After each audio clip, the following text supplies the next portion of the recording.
Rejoice always. Pray without ceasing. Give thanks in all circumstances, for this is the will of God in Christ Jesus for you.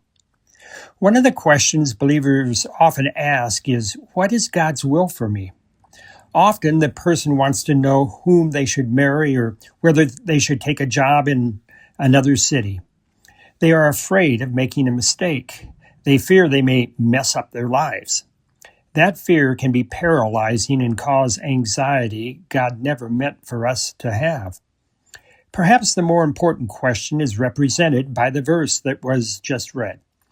Rejoice always, pray without ceasing, give thanks in all circumstances, for this is the will of God in Christ Jesus for you.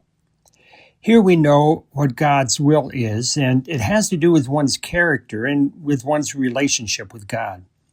Paul mentions three things that, when taken together, are God's will. That is, to rejoice always, to pray without ceasing, and to give thanks in all circumstances. The first and the last, that is, rejoicing always and giving thanks in all circumstances, come from trusting in God, trusting that He is good and that He is in control. The relationship part of this is represented by praying without ceasing.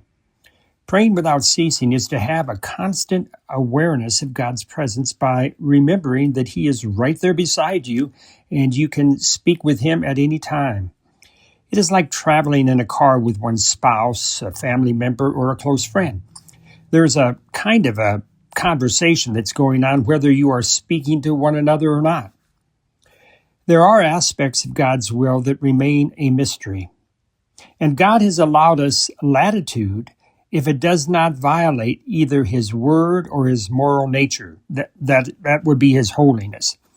One thing we can say for certain is that it is God's will that we rejoice always, pray without ceasing, and give thanks in all circumstances.